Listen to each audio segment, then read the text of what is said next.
New England Patriots star wide receiver Stefon Diggs has been charged with strangulation and assault after allegedly attacking a personal chef. Let's bring in Josh Ritter, criminal defense attorney and Fox News contributor. Josh, how much trouble do you see Stefon Diggs facing? Lots, potentially. Honestly, if this had landed on my desk when I was a prosecutor, we would be talking about jail time easily. Now, the fact that he's a star football player and all of the celebrity attendant to that might work to his benefit, and I imagine that it will in the long run, but it's a very serious case according to the allegations.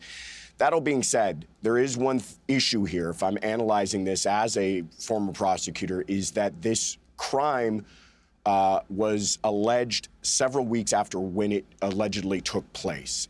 So that delay in reporting may become an issue, certainly if there are no longer visible injuries to the alleged victim, or if there is a reason for that delay having to do with money, as his representatives are claiming this entire thing is all about. So as long as that works itself out with prosecutors, and I'm sure they've looked into it, yeah, it's a serious case. You zeroed in on the timeline, Josh, and I think that is interesting. This allegedly happened on December 2nd.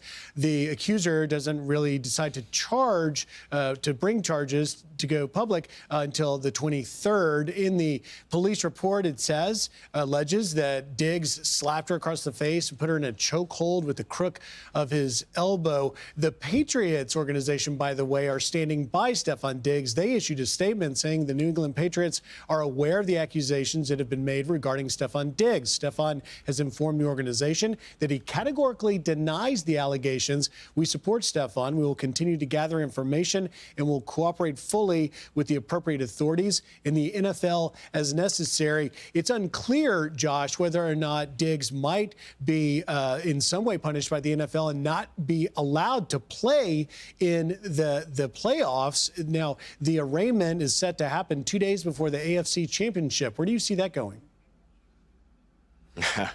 Yeah, that's an interesting one. If this were during the regular season, I think I would lean towards the idea that he would probably not play while an investigation plays itself out. But the stakes are much higher now that we're getting into the playoffs. So we'll see. I mean, that's obviously a team decision. He's been charged criminally, though. I mean, it's hard for them to ignore that. Again, going back to that delay, though, I think we should acknowledge that there are sometimes very reasonable explanations for why someone might delay reporting that, but it is an issue in this case. Indeed, we shall see where it goes. He is, of course, innocent until proven guilty. Quickly, in the last 30 seconds or so, I wanted to ask you, Josh, we really saw cell phone data being the smoking gun, if you will, in many high-profile cases, certainly in the Brian Koberger case and the Karen Reed case. Do you see that continuing to play a big role? Absolutely. We talk a lot about the advancements in science when it comes to DNA, but the advancements with technology and what they can do, especially with cell phones, is incredible nowadays. And we're not just talking about the information that you input to the phone yourself, like your Google searches, text messages, emails. We're talking about passive collection of information on your phone, your location, your health, the weather. All of these things can be used now in criminal investigation. The advancements are incredible, and we'll continue to see that. It has indeed. Josh Ritter, Happy New Year. Thank you for taking time today. I'm Steve Ducey. I'm Brian Kilmeade. And I'm Ainsley Earhart. And click here to subscribe to the Fox News YouTube page to catch our hottest interviews and most compelling analysis.